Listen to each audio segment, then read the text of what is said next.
सो दोस्तों आज की कहानी जो एक्सप्लेन करने जा रहे हैं उसका नाम है जेल ब्रेक। तो कहानी की शुरुआत होती है पेरिस सन 1931 से, जहां पर हम पेपोलियन नाम के आदमी को देखते हैं जो देखने में काफी अमीर घर का लगता है, लेकिन असलियत में वो एक चोर है और आज भी वो यहाँ पर एक चोरी करने के लिए आया हुआ है। उसे वहाँ पर कई सारे हीरे मिलते हैं जिन्हें लाकर वो अपने बॉस को दे देता है, पर वहाँ हम देखते हैं कि उसके बॉस के लोग किसी आदमी को मार रहे हैं। लेकिन पेपालियन के लिए ये काफी आम बात थी, इसलिए वो वापस घर आ जाता है, जहाँ पर हमारी मुलाकात उसकी गर्लफ्रेंड नैनी से होती है जो उसके साथ शादी करना चाहती है। लेकिन पेपालियन को बस 6 महीने का टाइम चाहिए, जिसके बाद वो उसे शादी कर लेगा।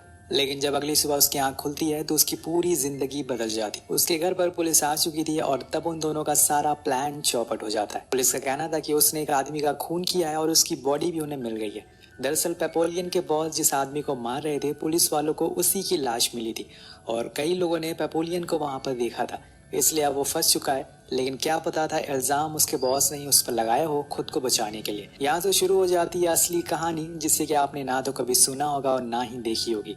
एक ऐसी जेल ब्रेक स्टोरी जिसे कोई ऑफिशियल सुलझा नहीं पाया।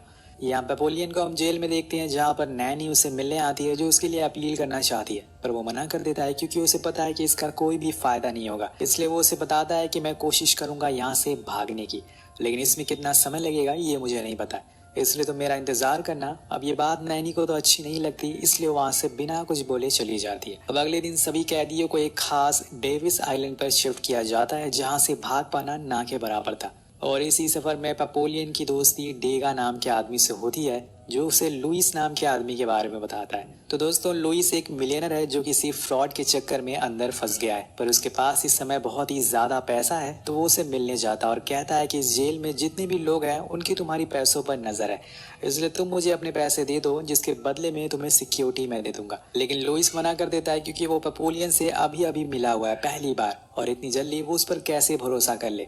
अब उसी रात शिप पर कुछ लोगों को पता चल जाता है कि लुइस ने खुद के पेट के अंदर पैसे छुपा रखे हैं। तो एक आदमी उसे मारने की फिराक में उसके पास आकर सो जाता है और थोड़ी देर में उसे मार देता है, लेकिन उसने गलती से किसी और को मार दिया था जो कि हूबहू लुइस की तरह दिखता था। और इन सब चीजों से अब लुइस बहुत ही ज्यादा डर गया था, इसलिए अगले दिन वो सीधा जाता है पेपोलियन के पास और उससे कहता है कि तुम्हें जितना भी पैसा चाहिए यहाँ से भागने के लिए मैं दूंगा, लेकिन उसके बदले में तुम मुझे तब तक सिक्योरिटी दोगे जब तक मेरी अपील पूरी नहीं हो जाती। अब दोनों में डील डन हो जाती है और उसी रात एक बार फिर वही आदमी उस पर हमला कर देता है, लेकिन इस बारी पेपोलियन लुइस को बचा लेता है। कुछ समय के बाद वो लोग डेविस आइलैंड पर पहुंच जाते हैं, जहाँ की जेल किसी नरक से कम नहीं थी। चारों तरफ कुछ ऐसे लोग कैद थे जिनके लिए किसी का खून करना बस एक खेल था, और सबसे बड़ी चीज यहाँ से भाग पाना बहुत ही मुश्किल था, लेकिन मुश्किल काम में ही तो मजा है। हम जेल के वार्डन को देखते हैं जो बहुत ही ज्यादा खतरनाक है। वो सभी को इस जेल में बने 3 रूल बताता है। पहला कि अगर कोई पहली बार यहाँ से भागेगा तो उसकी सजा 2 साल बढ़ा दी जाएगी, और अगर वो दोबारा भागेगा तो 5 साल की सजा बढ़ेगी, और अगर यहाँ पर किसी कैदी ने दूसरे कैदी का खून किया तो उसका सर अलग कर दिया जाएगा। ये सब पेपोलियन सुन रहा था, उसे थोड़ा मोड़ा डर भी लगता, लेकिन अभी भी वो बस अपने चारों तरफ ही देखे जा रहा था कि शायद उसे कोई रास्ता मिल जाए। लेकिन वहाँ के कैदियों को भी पता चल चुका था कि लुइस के पास काफी सारे पैसे हैं, इसलिए वो बस मौके की तलाश में थे, जिसके लिए पेपोलियन को तैयार रहना होगा, क्योंकि अगर उसे कुछ हुआ तो उसका यहाँ से जाने का रास्ता खत्म हो जाएगा। अब इन लोगों से काफी काम करवाया जाता है, लेकिन उसी में पेपोलियन एक रास्ता ढूंढ निकालता है। वो एक बोट वाले को पैसे का लालच देता है, जिससे कि वो उसे भगाने में मदद करेगा। लेकिन उसके पास सिर्फ 3 दिन बचे हैं, जिसके बाद वो बोट वाला यहाँ से चला जाएगा, इसलिए वो जो भी करना है उसे जल्दी करना होगा। अब इसी बीच फिर से एक आदमी आकर लुइस पर हमला कर देता है, लेकिन इस बारी भी पेपोलियन उसे बचा लेता है, पर इसमें उसे काफी चोट आती है। और अब यहाँ लुइस को समझ आ चुका था कि जब तक उसकी अपील पूरी होगी तब तक शायद वो जिंदा ही ना रहे, इसलिए वो भी अब अपने दोस्त के साथ भागने का फैसला कर लेता है। जिसके बाद दोनों अपनी प्लानिंग शुरू करते हैं, लेकिन कुछ दिनों बाद एक आदमी को सजा दी जाती है जिसका नाम था डेगा, और वो असल में इन दोनों का दोस्त होता है। लेकिन एक दिन उसकी तबीयत खराब हो गई, जिस वजह से उसे हॉस्पिटल में भर्ती कराया गया, लेकिन वहां से उसने भागने की कोशिश करी और इसी चक्कर में उसने 2 लोगों का खून कर दिया, इसलिए उसे आज मौत की सजा सुनाई जाती है। उसका सर पेपोलियन और लुइस के सामने ही काट दिया जाता और फिर उसकी बॉडी को इन दोनों से ही फेंकने को कहा जाता है, जिसमें लुइस को बहुत दिक्कत होती है, लेकिन पेपोलियन उसे समझाता है कि ये बस एक लाश है, अगर हमने ऐसा नहीं किया तो वो हमें भी मार देंगे, इसलिए दोनों उस लाश को जंगल में लेकर जाते हैं। लेकिन तभी वहाँ लुइस का चश्मा गिर जाता है, जिसकी वजह से उसे अब कुछ दिखाई नहीं दे रहा था। लेकिन तभी वहाँ पर एक गार्ड आता है जो उसे उठकर चलने को कहता है, लेकिन बिना चश्मे के वो देख नहीं सकता है, तो वो आगे कैसे बढ़ेगा।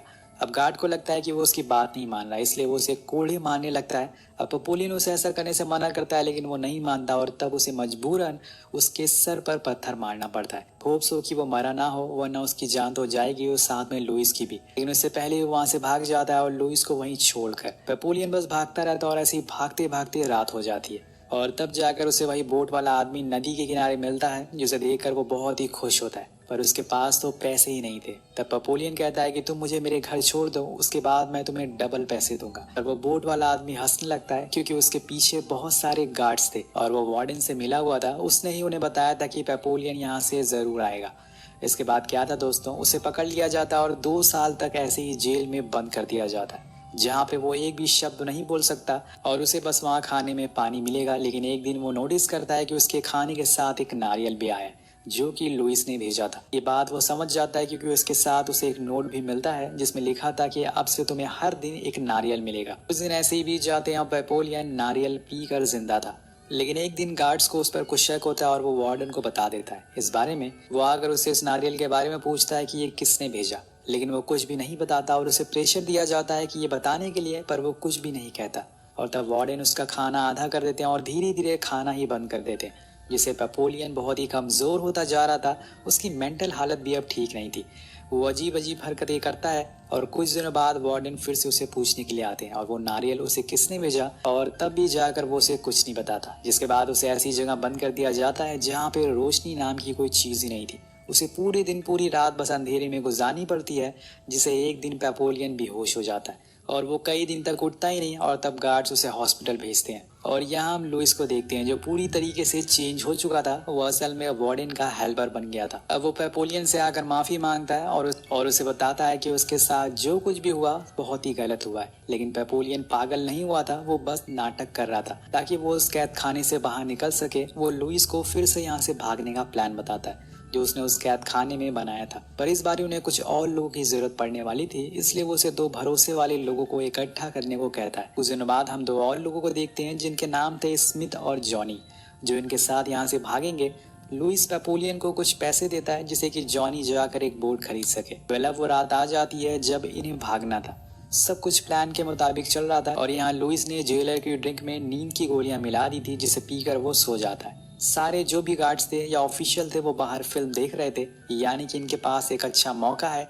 अब वो धीरे धीरे आगे बढ़ते हैं, पर इसी दौरान वहाँ बारिश शुरू हो जाती है, जिससे कि बाहर फिल्म देखने वाले गार्ड्स अंदर आ जाते हैं और उन्हें पता चल जाता है कि कोई भाग चुका है। पर तब तक बहुत देर हो चुकी थी। चारों जंगल के किनारे पहुंच जाते हैं, जहां पर उन्हें वही बोट मिल जाती है जो जॉनी ने खरीदी थी, जिसे लेकर वो निकल जाते हैं अपनी आज़ादी की तरफ। लेकिन आगे चलने पर यहाँ इनका सामना होता है एक बहुत ही बड़े तूफान से, जिसे देखकर वो लोग डर जाते हैं और इसी में हो जाती है जॉनी और लुइस के बीच में लड़ाई, जिसे बचाने के लिए बीच में आ जाता है पेपोलियन। लेकिन जॉनी उस पर भी भारी पड़ जाता है और तभी पीछे से लुइस आकर उसे चाकू मारने लगता है, जिससे कि उसकी जान चली जाती है। मतलब इनकी किस्मत ही खराब है, कभी बारिश तो कभी तूफान। अब ये लोग उसकी लाश को पानी में डाल देते हैं और इधर तूफान तेजी से इनकी तरफ आ चुका था। देखते ही देखते चारों तरफ अंधेरा छा जाता है। कुछ देर बाद जब पेपोलियन की आंख खुलती है तो वो उस आइलैंड पर था, जहाँ उसे लगता है कि वो भले ही बाहर आ गया है समुंदर से, लेकिन अब वो लोग सेफ हैं। पर ऐसा होता नहीं है। उस आइलैंड के लोगों ने वार्डन को पहले ही इनके बारे में खबर दे दी थी कि वो लोग जेल से भागे हैं। अब यहाँ स्मिथ तो गार्ड को देखते ही वहां से भागने लगता है, जिससे कि उसे वहीं पर शूट कर दिया जाता है। लेकिन लुइस और पेपोलियन को एक बार फिर पकड़ लिया जाता है और उन्हें उसकी कैद खाने में बंद कर दिया जाता है। सीन शिफ्ट होता है और 5 साल बाद, जहाँ पे पेपोलियन अपने सेकंड अटेम्प्ट की सजा काट रहा है। उसका हुलिया पूरी तरीके से बदल चुका है, लेकिन लुइस का कोई भी आता पता नहीं है। वो कहाँ है, किस हालत में, इस बात की खबर किसी को नहीं है। कुछ दिनों बाद पेपोलियन को एक दूसरे और सबसे खतरनाक आइलैंड पर शिफ्ट कर दिया जाता है, जहाँ पर वो लोग कहते जिन्होंने बार बार भागने की कोशिश करी थी पर असफल रहे थे। और तभी उसे वहाँ लुइस दिखता है, जिसे यहीं पर कैद किया गया था। वो जगह बहुत ही अजीब होती है, चारों तरफ बस मनहूसियत थी। जितने भी लोग यहाँ पर मौजूद थे बहुत ही कमजोर हो चुके थे और उनकी दिमागी हालत भी खराब थी। अब पेपोलियन और लुइस भी बूढ़े हो चुके थे, इसलिए उसने अब मान लिया था कि वो यहीं पर रहेगा जब तक मर नहीं जाता। लेकिन पेपोलियन इतनी आसानी से अपनी जिंदगी नहीं बर्बाद करना चाहता। उसने 5 साल कैद खाने में यही सोचते हुए निकाल दिए कि उसने कहाँ क्या गलती की पिछली बार और इस बार वो उन गलतियों को दोहराएगा नहीं। इसलिए वो बड़े ही गौर से इस जगह को देखता है और वो एक बार फिर से ट्राई करना चाहता है, क्योंकि इस बार अगर वो पकड़ा गया तो मार दिया जाएगा। वो अपने चारों तरफ देखता है तो उसे पता चलता है कि यहाँ पे तो गार्ड्स बहुत ही कम है, क्योंकि वार्डन को ये बात अच्छे से पता थी कि यहाँ से जो भी भागेगा वो मारा जाएगा। लेकिन नेपोलियन जानता है कि उसे समुद्र में बस एक बार कूदना है, जिसके बाद लहरें अपना काम खुद कर देंगी। वो अपना पूरा प्लान लुइस को बताता है, लेकिन उसके मन में ऐसा कुछ नहीं है, क्योंकि वो अगर वहाँ से भाग भी गया तो कहाँ जाएगा। उसकी वाइफ ने तो उसके लॉयर से शादी कर लिया और उसकी तो अब उम्र भी हो गई है। तो उसका दोस्त उसे बहुत समझाता है कि चलो मेरे साथ चलो, हम जिस जगह पर अभी हैं वहाँ से हर कोई भाग सकता है, लेकिन किसी में इतनी हिम्मत नहीं है। लेकिन वो फिर भी मना कर देता है, पर जाने से पहले वो अपनी दोस्त की मदद करता है। वो दोनों साथ में मिलकर नारियल से राफ्ट बनाते हैं और फिर उसे लेकर आइलैंड के टॉप पर आ जाते हैं, जहाँ पे बहुत ही कम गार्ड्स थे। नेपोलियन लुइस से गले मिलता है और फिर पानी में छलांग मारता है। और यहाँ चौंका देने वाली बात ये थी कि ये नेपोलियन का 3rd अटेम्प्ट था और यहाँ उसकी किस्मत देखिए, वो इसमें कामयाब हो जाता है। वो दोनों एक दूसरे को देखकर मुस्कुराते हैं और एक दूसरे को आखिरी अलविदा करते हैं। उसने वो पूरा समुंदर एक नारियल से बनाई हुई राफ्ट से पार कर लिया। अगर लुइस भी उसके साथ होता तो शायद वो भी आज जिंदा होता। और इसी तरह से बहुत समय बीत जाता है। हम एक प्लेन में एक बूढ़े आदमी को देखते हैं और ये असल में नेपोलियन था। वो पेनिनसुला जा रहा है, जहाँ पर वो पब्लिशर से मिलता है और उसे एक फाइल देता है और उस फाइल में उसकी ज़िंदगी के सारे किस्से थे। वो झूठे केस में 13 साल की सज़ा काटना या फिर अपने अच्छे दोस्त को खो देना, वो सब उसमें लिखा हुआ था। आखिर में हमें इस कहानी का असली फुटेज दिखाई जाती है कि कैसे 80,000 कैदियों को उस आइलैंड पर छोड़ दिया गया, जिसमें कि एक नेपोलियन ही था जो वहां से भाग पाया, जिसका असली नाम था हेनरी। और उनकी लिखी गई नेपोलियन नाम की बुक उस साल की सबसे ज़्यादा बिकने वाली बुक बनी, जिसके तकरीबन 13 मिलियन कॉपी बेची गई। और फिर 1970 में उनके ऊपर जितनी भी फॉल्स केस लगे थे उन सबको हटा दिया गया। आखिर में हम हेनरी की रियल फोटो भी देखते हैं, जिसके साथ ये कहानी ख़त्म हो जाती है। आपको इस कहानी से क्या सीख मिलती है, ये ज़रूर हमें कमेंट करके बताइएगा। मिलते हैं आपसे अगली वीडियो में। Thank you so much watching. Subscribe करना मत भूलिएगा। Peace out.